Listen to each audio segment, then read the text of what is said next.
You're watching the KOAM Morning News on Fox 14. Right now at 7, car lovers gathered together in Fort Scott for a good cause over the weekend. Our very own Mitch Adams shares how the event benefits area cancer patients. Also, Helene may be gone, but the path of destruction leaves thousands in potentially dangerous situations. We'll have the details on recovery efforts. And we've got some patchy fog to start the day ahead of a warm day out there. Another look at your forecast to get you out the door coming up. The 4 states' most watched news starts now. Well, good morning and welcome to the KOAM Morning News on Fox 14. I'm Elise Noe. I'm Chris Warner. Too many days off. I guess I'm not. One of us is not in the right spot. We never do. This is a good couch. I like this couch. The only thing I miss about the chairs is like they had a designated location. Right. Like you couldn't be in the wrong position so long as the chair was in the right spot. Play a guessing game every single morning, and every we're normally wrong. Well, here we are. Well, it's just after 7 o'clock on this Monday, September the 30th, last day of September. Yes. October is tomorrow, and a lot of folks doing a lot of things over the weekend, including a car show. Yes, Care to Share, a local support group, held a car show fundraiser over the weekend. KOAM's Mitch Adams shares how the purpose of the fundraiser was to help area cancer patients.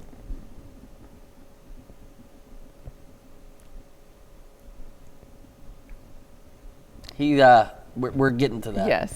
Remember the old days of tape was a problem. Sometimes digital is its own problem. Yes, sometimes just the tech just isn't always our friend. It can't eat the tape though, which I suppose is a good thing. I remember when I first started in news, we were doing tape to tape editing, and I had some tapes get eaten, and that's not fun. I can't even imagine that. All right, so I have some good news. Now we're going to send it to KOAM's Mitch Adams. So it's however we can lend a hand, and we know we're just giving hope and hope for another day. Care to Share, a nonprofit organization based out of Fort Scott, hosted a car show to raise funds for local individuals fighting cancer. The Roll in Nostalgia Car Club sponsored the event and brought well over 100 cars for spectators to get a close look at. Since their founding in 2007, Care to Share has been completely volunteer-ran, with no paid staff existing for the organization. They rely completely on community donations and folks to donate their free time to work fundraising events. Their mission? Provide people fighting cancer a feeling of assistance and hope. Every little penny we get goes in someone's gas tank or pays to mow their yard, pays for a hotel room, pays for utility. We change tires, we fix cars, anything that you need. We try to provide that. Just in 2022, Care to Share distributed a little over $97,000 to cancer fighters in need. We put gas in someone's gas tank that otherwise could not afford to get to a doctor. Or we buy them a meal when they made it to the doctor but don't have any more money left.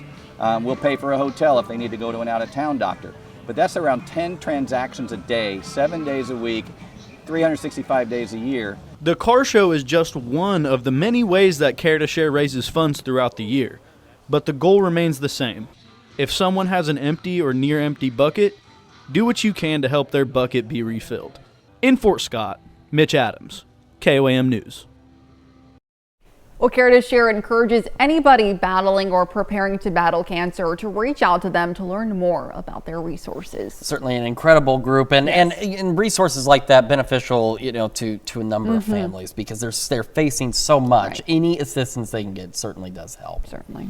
Well, we've got ourselves some patchy fog to contend with. We're going to take a look outside first with our camera in downtown Pittsburgh, and we got a few clouds out there and off in the horizon. You can see a little bit of that haze from some light fog on the Kansas side. We haven't had anything too significant out there. Our camera 7th and range line also looking pretty good. Great view of that sunrise, and again, a few clouds. That's what we call mostly clear skies. Some birds just flew by out there. And from the MoDOT camera, 20th and range line looking back to the south, looking pretty good as well this morning. And we'll take a look, KDOT camera. Now the banner is right in the way. I can't take it away, I'm sorry, but you can see there's some light fog starting to show up out there, and on the fog tracker, we're starting to see more patchy fog across a broader portion of the area. So visibilities have improved a bit around Miami and Grove, but still down now northwest of Bentonville, Cassville, Mount Vernon, Stockton, Nevada, Iola, Yates Center. Now it's getting to be that patchy point around the area, and that's going to continue to be the case for us. Now the only dense fog advisory is Benton County through 9 o'clock this morning, but you still want to slow down. Low beams, not your high beams. Even when the sun's out, you still need to use your lights. And again, remember, it's better to arrive late than not at all. So watch out for that patchy fog out there. Once that burns off today, we're looking at just a few clouds. We're going to have temperatures above normal, and places where it's cooler this morning will be warmer today, maybe some upper 80s out in our far western counties. And otherwise, mostly sunny skies, northeast breeze around 5 to 10 miles an hour.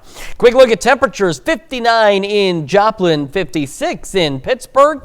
And around the region, again, it's cooler out west. Sedan, been the cool spot all morning, 52, but then you'll be one of the warmer spots this afternoon. Elsewhere, we're in the mid to upper 50s as we get this Monday underway, and we're looking at highs today about 85 degrees. Remember, we have a 15 county area. That's an average. Some of you a little warmer than that, especially out west. Mostly clear skies through the day, and again, that northeast breeze about 5 to 10. That's going to get a bit breezier as we head into our Tuesday, and briefly cooler. Go over all those details for you in the full forecast in just a few more minutes. Elise? All right, thanks, Chris. Well, a serious motorcycle crash occurred Friday evening on South Range Line. And the motorcycle operator was rushed priority to a local hospital. Now, Joplin police say the motorcycle and a passenger car collided in the 1300 block of South Range Line. It was heavy traffic at about 7:30 p.m. The driver was alert and communicating with first responders on the scene, and the adult male was transported to an area hospital suffering a leg injury. There is no update on his condition. Well, days after Helene carved a path of destruction through the southeast, many communities are still in danger and some essentially cut off as they wait assistance. Fox News correspondent Madison Scarpino has more. Here in Georgia and across the southeast, some of the damage from Helene is catastrophic. In some places, people still don't have water or cell phone service. North Carolina is really getting the brunt of Helene. County leaders are calling the devastation, quote, unthinkable. Officials say many people still can't get in touch with family members who live there. Winds and intense rain uprooted trees and overloaded some dams and rivers. But the damage started in Florida. Helene made landfall in the Big Bend region as a Category 4 hurricane late Thursday before moving its way into the other southern states. Some neighborhoods in Florida are completely wiped out from flooding and powerful winds. That includes Cedar Key. A man who lives there says entire houses are flattened and some houses are even missing. This recovery will be measured in years and years, not months. And I suspect we will see a mass exodus from the island.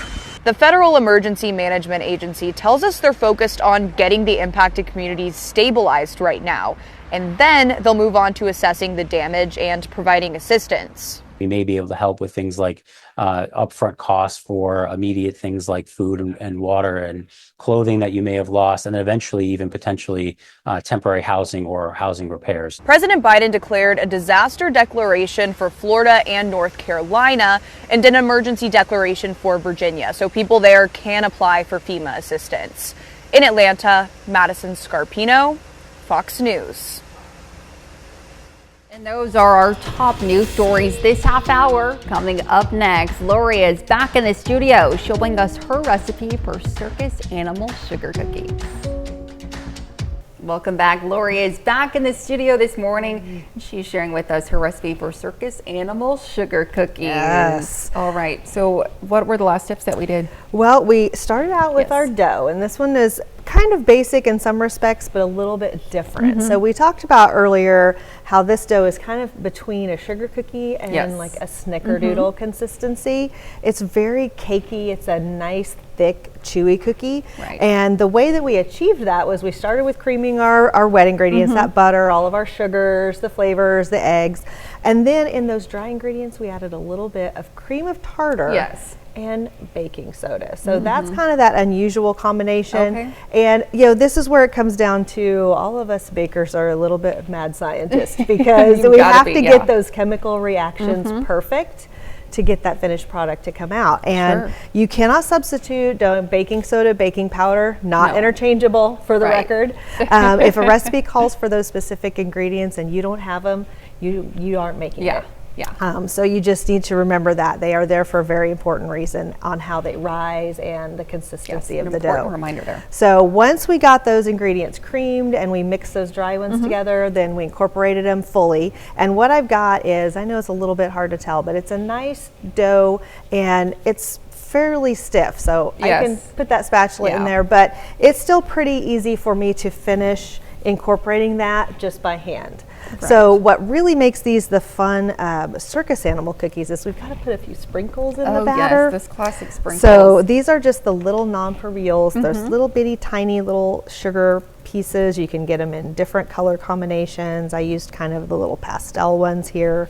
And I'm just going to fold a few of those in before I scoop my dough out. So not too much. Not a lot. Okay. They're kind of hard and crunchy even after they are baked. Oh, really? So you don't want to go too much with them. Some people love that. That's their favorite part of it. I'm kind of on the fence there, so I like to keep them at a minimum so you can see them, but you don't have to crunch on them.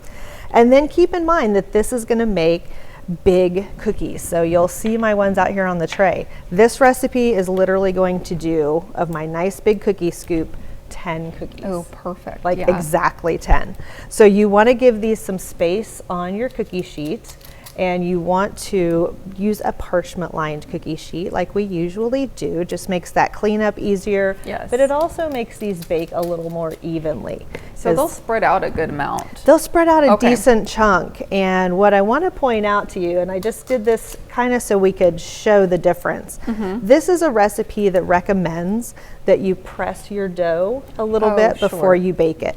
So I actually did one pan that I pressed down and I did one pan that I left just exactly like this, straight out of the scoop. And the difference is pretty easy to see if you guys can see the difference in the size, but mainly in the difference in the height. If you can look at them sideways, this one stayed much thicker in there, so it's a little gooey in the middle. This one baked a little more evenly. So, personal preference a little bit on that, but we'll bust those open in our next segment so you can really see the inside. All right, sounds like a plan. Stick around, we'll be right back. Alrighty, well, Lori is just going to show us the last few steps for these delicious looking circus animal sugar cookies. Yeah, those finishing touches, right? We always have to do that. And I just wanted to go ahead and scoop these out and point out, this is like literally about exactly 10 dough balls with that nice big cookie scoop. But when we talk about pressing them down, we don't want to flatten them out, but just give them a nice light flatten on top, not too much. So they're still going to be really thick, but you just want to even them out a little bit and kind of get rid of that doming. So just to kind of clarify on that. And with the flattened out ones, I baked them for just a little bit less. So this pan that I flattened out, I did about 8 minutes. Whereas when I baked the first batch, they really went about 9. So our recipe will say up to 10, and that does depend a little bit on the weather. So I just did these last night. So that's kind of where we're at right now with this in between a little bit. So once they've baked, they're going to come out of the oven. They're going to have a really nice golden brown to the bottom. And I always point this out because nobody ever appreciates the bottom of a cookie. Yes, you have You guys, when you turn those over and it's just like perfection golden brown, you want to you just want to leave them that way. Oh, it looks so good. So when they are at that point, and you'll see a little bit of browning around the edges and they'll lose that shine in the middle, that's how you know they're done. So you're going to let them cool completely, because our last step to really get that animal cookie frosted look to them is we're going to dip them in a little bit of just white chocolate. And you can tint some of your white chocolate pink if you want to. Make sure you use a gel color or an oil-based color. Right, because it'll like mix and get hardened. Or you can actually even buy, pre-colored white chocolate as well. So that makes it easy. If you're doing a bunch, that's the way to go. These are great with, some of your Christmas cookie exchanges. They're kind of fun because they get a little color in there. Fun for the kids too, for sure. Kids. So you're going to dip those in a little bit of white chocolate, and if you've worked with white chocolate before, it can be a little bit thick. You'll add a little bit of oil to that. It can be vegetable oil, coconut oil, kind of whatever you have on hand. Does the taste influence it at all? I don't think that it does. Maybe I'm just not that sophisticated with my palate. I taste the white chocolate. It's sweet. It's delicious. Yeah, perfect. But just go gently. So, about a teaspoon at a time, depending on how much you're melting. If you get too much, it doesn't set back up well. It kind of stays sticky. So you'll just put a little bit of that on there. You can actually dip them or spread it, and then add some more of your sprinkles. Put an actual little animal cookie on top like we've done here. But what I wanted to do here is actually, I should have grabbed a knife so this would be nice and clean, but I wanted to crack one of each of these open so you can kind of see, and it'll be a little bit hard to tell on camera, but again, you can kind of see a little bit more doughy, gooey in there, which is delicious. But it just depends on your preference. So this one is almost, my mom tasted these yesterday and she compared it was perfect to almost like a cake pop. Oh, absolutely. A little more especially of that. with that coating on top. Exactly. For sure. She said this kind of has more of a cake pop texture, where this one gives you more of that cakey cookie. So it's just kind of personal preference, I really think, but that's how you'll know. If you like that cake pop texture, leave those cookies domed up just out of your scoop. If you want a little bit more of that cakey snickerdoodle type texture, give them a light press and bake them a little bit less. Yeah, we're trying both for sure. Both, absolutely. All right, well, Lori, thanks so much for being with us this morning. Stick around, we're back with more right after this. Welcome back to the KOAM Morning News, 7:23 on this Monday morning. We're starting with a live look from our camera downtown Pittsburgh. Just a few clouds here and there, and we've got that beautiful sunrise out there this morning. We'll head over to Joplin, our camera at 7th and Range Line. The sun peeking up behind these trees, and again, just another view of just a few clouds here and there. But we do have some patchy fog, and if you look off in the distance, you can kind of see it there on the horizon. And MoDOT camera, 20th and Range Line. Clear skies overhead looking to the south, and otherwise looking fairly good this morning. KDOT camera, 69 Kansas Crossing. You can see it's gotten a little foggier down here south of Pittsburgh, and you can see some of that as well. It's not overly dense, but nonetheless some fog to contend with from the KDOT camera, 69 East 520th Avenue. Here's what it's looking like on the fog tracker.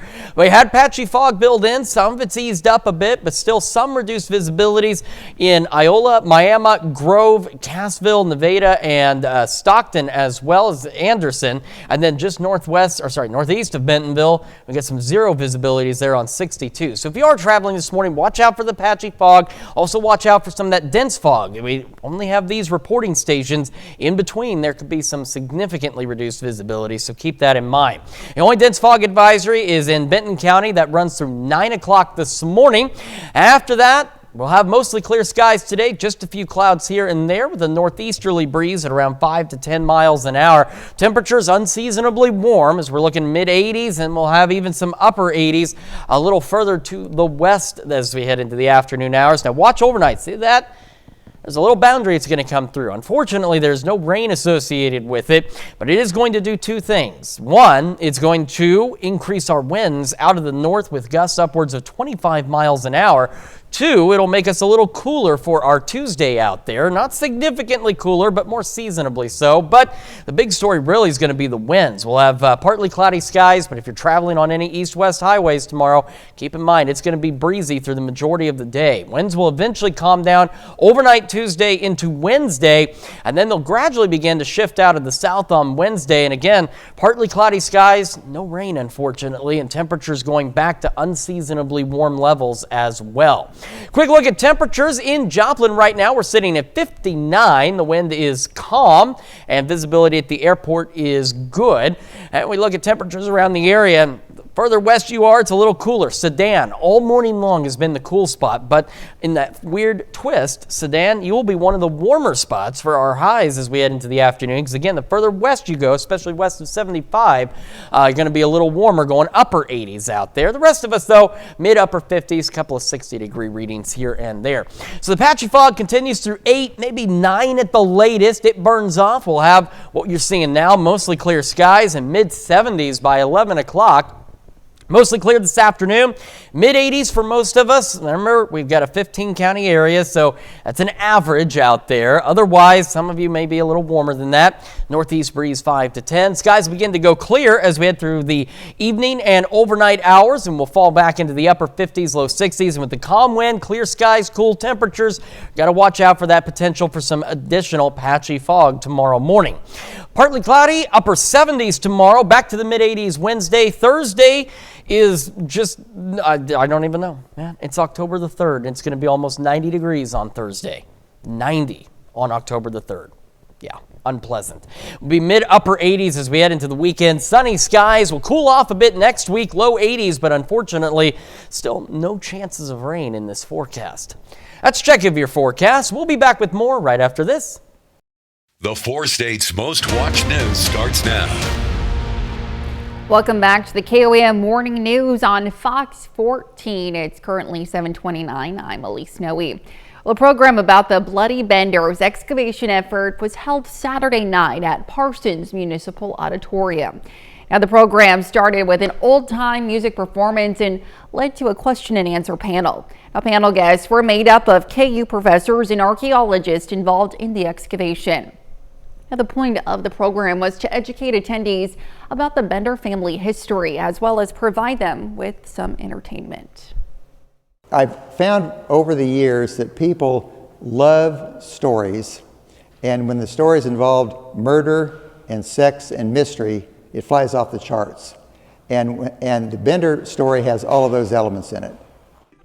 Now, the program was free to any community member who was interested in learning more about the history of America's first documented serial killer family. Well, Heritage Healthcare in Chanute held its 10th annual Hot Rods and Hot Dogs car show yesterday. Now, the show lets residents of its nursing home choose the top 5 cars and top motorcycle to get the trophies for the car show. Now, along with that, the show had door prizes, hot dogs, and music for attendees to enjoy. I had a resident who would not attend any activities, and I told him, I was a brand new activity director 13 years ago, and I said, hey, if I start this car show, will you come? And he said, absolutely. So I started this car show 10 years ago, and he came ever since until he passed away. Now, the music yesterday was provided by Lynn Oliphant. The 27th annual Carl Junction Bluegrass Festival kicked off on Saturday. Now, attendees could listen to music from 9 bands, including Route 3, Spillwater Drive, Red Bridge, and more. Now, the festival also hosted over 100 vendors with a variety of products and food trucks for people to enjoy. Now, for the kids, there was a kids zone complete with a petting zoo, bounce houses, and even a car smash. So, bluegrass music is, I like to feel all the genres pull from bluegrass. It's probably one of the most complicated genres to play. So it's kind of how it started because we wanted quality music and everything. So. Well, a fun fact about bluegrass is that it actually originates from Appalachia. Now let's check in with Chris for a quick look at the forecast. Another look outside from our camera downtown Pittsburgh. Sun is rising, just a few clouds here and there, and we do have some patchy fog. You can kind of see it off in the horizon here. Heading over to Joplin, not dealing with the fog around the city, but again, off in the distance, you can see some light fog here and there. Same from MoDOT camera 20th and Rangeline looking back to the south. Otherwise, clear skies overhead. Again, just a few clouds. You can see that fog too from the KDOT camera 69 East 520th Avenue, just south of Pittsburgh as well. Fog tracker, nothing overly dense at this point except for just northwest of Bentonville on US 62. Outside of that, we do have reduced visibilities Grove, Miami, slightly so in Iola, Nevada, Stockton, Cassville, as well as Anderson. So just keep that in mind if you're traveling this morning, and watch out for some dense fog that could be kind of sneaking in between reporting stations out there as well. well. The only dense fog advisory, though, continues for Benton County through 9 o'clock this morning. Future track into this afternoon, we are looking at a northeasterly breeze, just a few clouds here and there, and temperatures unseasonably warm out there. In fact, the further west you go, the warmer you will likely be. And then we'll see, again, just a few clouds into the evening, mild temperatures by 8 o'clock. Speaking of temperatures, we are sitting at 59 in Joplin. Got some kids getting ready to go to school this morning there, and 56 over in Pittsburgh. And in that weird twist again, the cooler spots are out west where it's going to be warmer than everyone else today. 53 Sedan as the cool spot. Otherwise, mid-upper 50s, and the warm spot right now is Monette at 60 degrees. And again, on the average today, highs about 85. But again, some of you, especially west of 75, will be a little warmer, maybe some upper 80s out there. Just a few clouds and that northeast breeze, 5 to 10. Got a boundary coming through early tomorrow morning. It's going to bring us some gusty winds, slightly cooler temperatures, and it's going to be only a brief cool down. Details on that in the full forecast in just a few more minutes. Elise? All right, thanks, Chris. Well, the U.S. and its allies seek to avoid an all-out war in the Middle East as Israeli airstrikes Sunday killed dozens in Lebanon and Yemen. Fox News correspondent Mike Tobin has more. Iran condemns its latest strike. Israeli leaders hint they could hit Iran as well, as the Jewish state is not letting up on its enemies. New airstrikes into Yemen at the Houthi-controlled port of Hodeidah. Israeli jets also struck a power plant in the town Ras Issa. This after 2 days in which Israel was the target of ballistic missiles fired from Yemen. The missiles were headed to central Israel. They were both intercepted. The public statement from Israel's top general was a less than subtle hint that they can reach Iran. We know how to reach very far. We know how to reach even farther. And we know how to strike there with precision. This is not a message. It is an action that carries a message with it. A day after confirmation that Hassan Nasrallah had been killed, his body was pulled from the rubble. The IDF says 20 Hezbollah operatives were killed alongside him. In the same neighborhood, Hezbollah Executive Council member Nabi Kaouk was assassinated today. While attention's focused in the north, combat continues in the Gaza Strip. Israel's 5th Brigade, along with the Engineer Corps, located a tunnel about a half-mile long near civilian structures. The engineers rigged it with explosives and blew it up. The airstrikes are constant in South Lebanon. Dozens have been killed. President Biden said today he will call Benjamin Netanyahu to prevent an all-out war. In Haifa, Israel, Mike Tobin, Fox News. And that's a look at our top news stories coming up this half hour on the KOAM Morning News. A Virginia teenager is being praised for his heroic efforts after pulling multiple people from a fire. In Consumer Watch this morning, well, thinking about some luxury Christmas gifts this year, well, you may need to get your gears in motion fast if a shipping strike happens. The retail industry watchers say if an East Coast dock workers strike happens, some Christmas discretionary items could be affected and become in short supply. Now, the disruptions in shipping and supply chains may also drive up retail prices. Retail goods price hikes could also hit in the first quarter of 2025. Now, JP Morgan says the economic impact could be $5 billion a day. Well, does going on vacay make you pay in wear and tear? Well, new data suggests yes. A survey by Talker Researcher of 2,000 homeowners says going on vacation is too stressful because the average person has at least 6 tasks on the to-do list to finish before they feel they can light out for some rest. Well, 31% say it takes a full half day and 18% say they need all of a day to feel vacay is okay. Well, it may almost be October, but triple-digit temperatures continue to persevere in parts of Arizona. Now, the extreme heat isn't just impacting people, it is also having an impact on crops. Renee Romo reports how one pumpkin patch owner has been fighting this battle for over a decade. John Post, owner of the Marana Pumpkin Patch, has been doing this for the past 14 years. He told me that while pumpkins don't love the heat, they can withstand it. However, the real difficulty comes when you first plant the pumpkins, as extreme heat can immediately kill them. And so that plant will just sit there, growing, it grows, but it doesn't produce pumpkins until it's 100 or less. And so generally that's about September 1st. Dr. Jesse Woodson, an associate professor with the U of A School of Plant Sciences, explained that most plants are good at tolerating the heat, definitely better than people, but only up to a certain point. Every plant still has its limit, and Arizona is incredibly hot, and we're having a very hot month, and that is very harmful to plants and their cells. Despite losing a few of their plants to the heat during the summer, Post is confident what they have now will last through their fall festivities, thanks to an underground drip system that keeps the pumpkins cool on the really hot days. Combined with the abundance of shade provided by the bushy plants and leaving the pumpkins on their vines for as long as possible, it should allow the pumpkins to grow to their usual size. There are a lot of times where we'll cut pumpkins and leave them in the field for our customers, but this year we'll probably wait to make sure the weather is suitable for that. And those are our top consumer stories. Let's take a look at the market prices before the opening bell.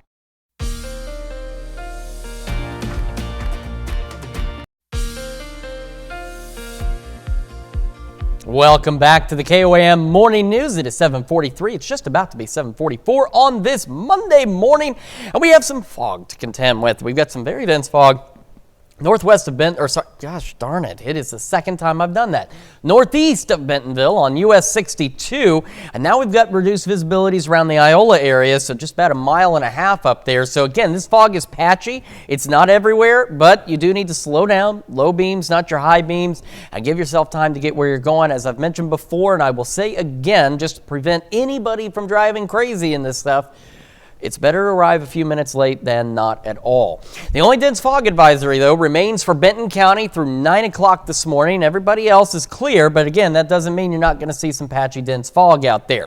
Future track for the next couple of days does not really have much of anything to show us, except some wind shifts, really.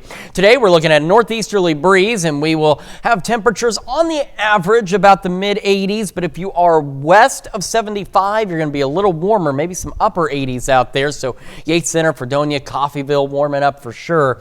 And we'll have a northeast breeze. I mentioned that. And then overnight, early tomorrow morning, we have this boundary coming through. Now, unfortunately, there's no rain associated with it, but it brings two things. One is these gusty north winds. They'll be gusting upwards of 25 miles an hour, and that will persist through the majority of the day Tuesday, and it will bring us slightly cooler temperatures. So we're going to be above average today, a little closer to normal tomorrow as we see highs into the upper 70s.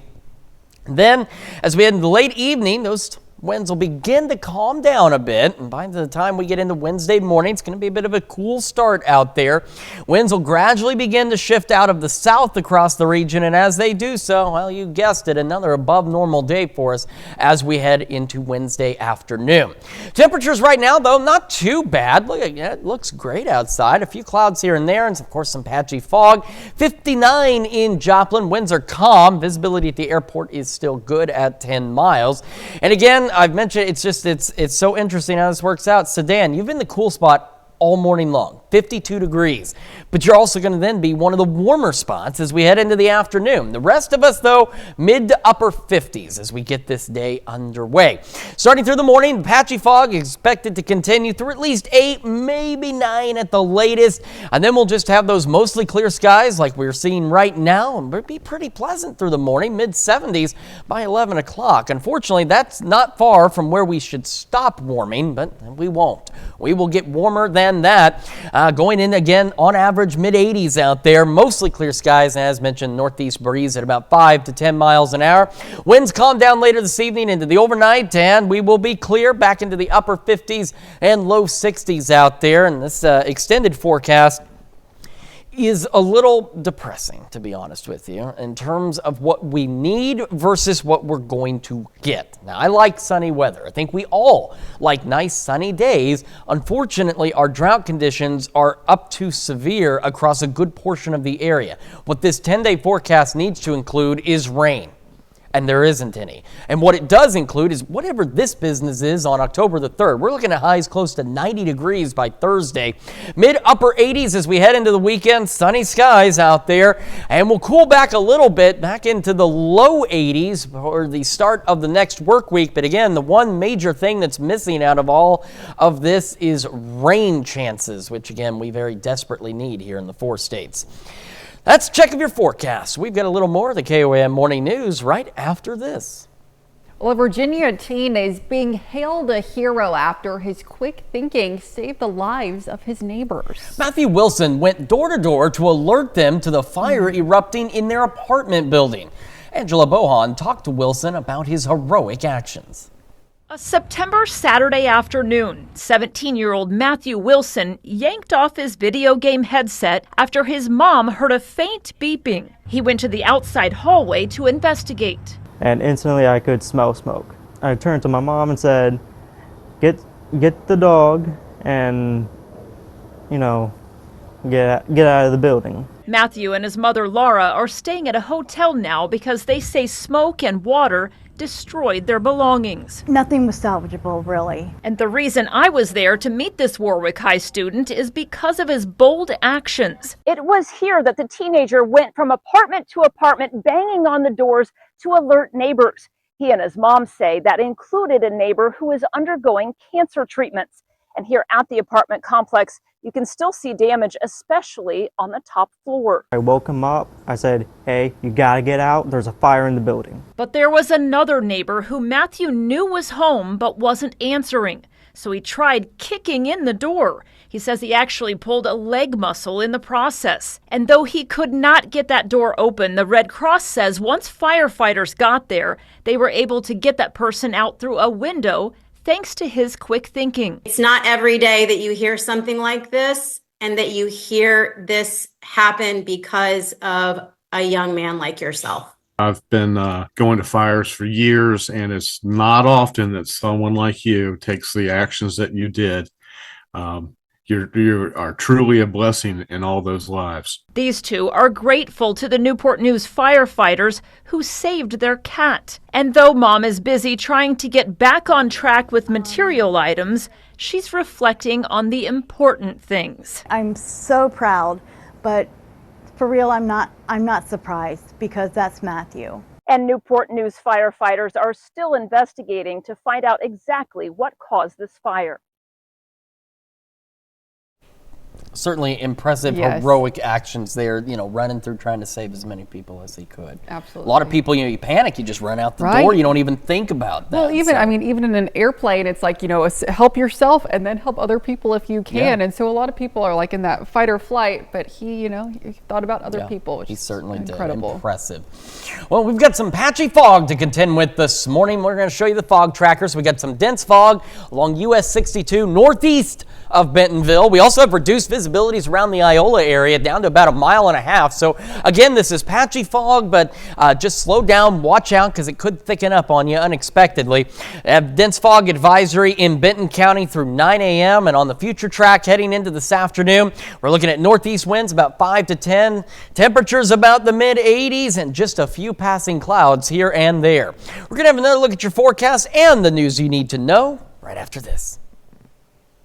Well, here's a check of today's top headlines, the news you need to know before you head out the door. A serious motorcycle crash occurred Friday evening on South Range Line. The motorcycle operator was rushed priority to a local hospital with a leg injury. He was alert and communicating with first responders on the scene. There was no update on his condition.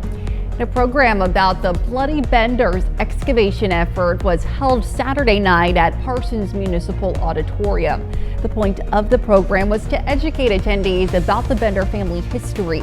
The program was free to any community member who was interested in learning more about the history of America's first documented serial killer family. And Heritage Healthcare in Chanute held its 10th annual Hot Rods and Hot Dogs car show yesterday. Now, the show lets residents of its nursing home choose the top 5 cars and top motorcycle to get the trophies for the car show. Along with that, the show has door prizes, hot dogs, and music for attendees to enjoy. And we've got that patchy fog through about 8, 9 o'clock this morning. Once that burns off, mostly clear skies, above normal temperatures, mid-80s out there for most of us. Northeast winds 5 to 10. We'll have calm winds overnight and clear skies, so we'll watch out for patchy fog tomorrow morning as well. Lows back into the upper 50s and low 60s. Cold front comes through, a little boundary, brings in gusty north winds with it and cooler temperatures briefly, upper 70s, winds out of the north again, gusting upwards of 25. Then we're right back up to well above normal temperatures, pushing near 90 by Thursday. We'll be in the low 80s by next week, but unfortunately still no rain chances in the forecast either. Well, a giant baby king penguin in Australia is breaking the internet and drawing hundreds of visitors to a popular Australia aquarium. Now, chocolate, brown, and fluffy, the 9-month-old chick named Pesto weighs 52 pounds, more than twice the combined weight of his parents. Pesto is the largest chick sea life Melbourne has ever seen, and that has made him a hit with fans around the world. His gender reveal earlier this month went viral on social media, while many of his videos on TikTok have notched up more than 1 million likes. That's quite the bird. That is quite the bird. Indeed. Yes. Bird is the word. Well, thank you all so much for letting us put the good into your Monday morning. We're back with more news and weather today at noon. Have a great rest of your morning.